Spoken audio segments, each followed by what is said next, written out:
Hi Charlie, welcome to the 30th day of my video polling experiment where I break down and analyze the LinkedIn poll that I posted last week and the close this morning. After days of Super Bowl questions, we are finally transitioning away from sports and back to more financially related topics that are a bit more in my wheelhouse because I admit I don't really know the rules of football beyond if you cross this particular line at either end of the field, you score a touchdown.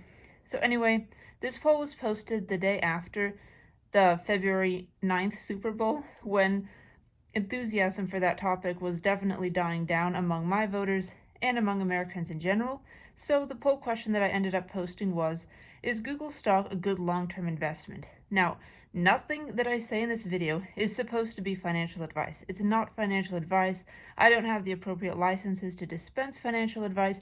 This is literally just some stats I found on the internet and an analysis of what my LinkedIn poll voters decided to answer for this question. Now, there were three answer choices to this question: yes, no, and I'm not sure. And this question got 74 votes, which isn't necessarily awful, but my average votes per question is about 80 to 85, so this was a slight underperformer.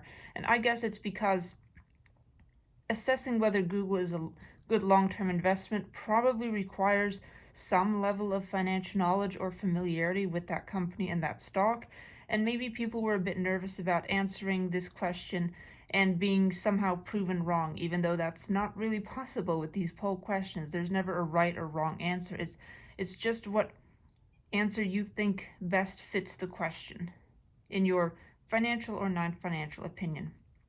Anyway, 59% of my voters said that yes, Google stock is a good long-term investment, 3% said no, and 38% were honest enough to admit that I'm not sure.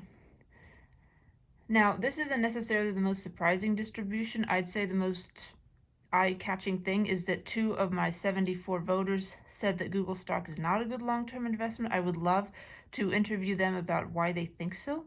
But again, none of this is financial advice. None of these opinions should be construed as financial advice, and the distribution itself should not be used as a gauge for whether or not to invest in Google.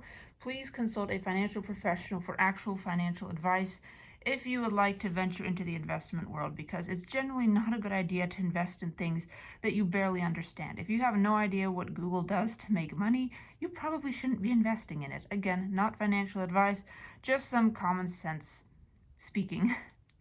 Anyway, on to the statistics about Google. Google's quarterly cloud revenue was $11.96 billion. That's a 30% increase from the year before. However, this actually underperformed Wall Street expectations of $12.19 billion by about 2%, which doesn't sound all that awful, but keep in mind that these Wall Street expectations forecast are kind of a conservative case scenario. It's great if companies meet these expectations, but it's even better if companies exceed these expectations, and if they miss these expectations even by a measly 2%, that's construed as a pretty bad sign, even if overall revenue was increasing. Google's search business revenue, however, grew by 12.5%, and Google's ad revenue grew by 10.6%. Also, Google plans to spend $75 billion on AI infrastructure in 2025 to keep up with its also AI-heavy spending competitors. However, 2 weeks ago, when these earnings reports were released, Alphabet stock sank by 6.94% due to these quarterly earnings. And a lot of this decline was attributed to this AI infrastructure spending, because while Google plans to spend $75 billion on it, this is 29% higher than Wall Street estimates of their AI infrastructure spending of $57.9 billion. So basically, Google is going to be spending 29% more than they're supposed to, according to Wall Street, in order to keep up their AI program on par or exceeding their competitors.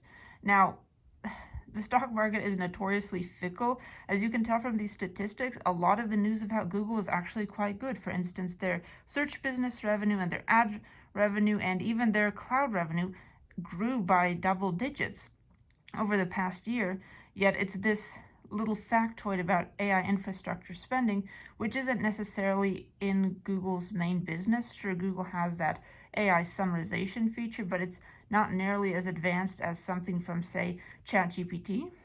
But even though Google is not necessarily considered a purely AI involved company, they're still kind of staking their hat on this AI movement, and they're going to need to invest some money into it in order for that movement to pay off financially and generate a return on investment for their investors and shareholders. So anyway, I don't know the exact details of Google's AI program. I don't know what goes on behind the scenes and how that correlates with revenue generation. But just based on these statistics, it seems like Google is going to keep being around as a company for a pretty long time. It's still, I think, one of the most popular search engines in the United States, if not the world. But again, do not take anything that I say in this video as financial advice. Please consult a financial professional. Also, as I promised in my other videos, I will be showing you my computer screen with this poll on it, just to prove that yes, this is a legitimate poll question. These are legitimate results. I did not make them up out of thin air. So on to the poll question. Ta-da! Is Google stock a good long-term investment? Yes, no, I'm not sure. So as you can see, I am not completely making these polls up. And again, Charlie, thank you for listening to my 30th video polling spiel. I hope you are ready to transition away from the Super Bowl topic, as I am. Anyway, Charlie, thank you for listening, and see you tomorrow. Bye.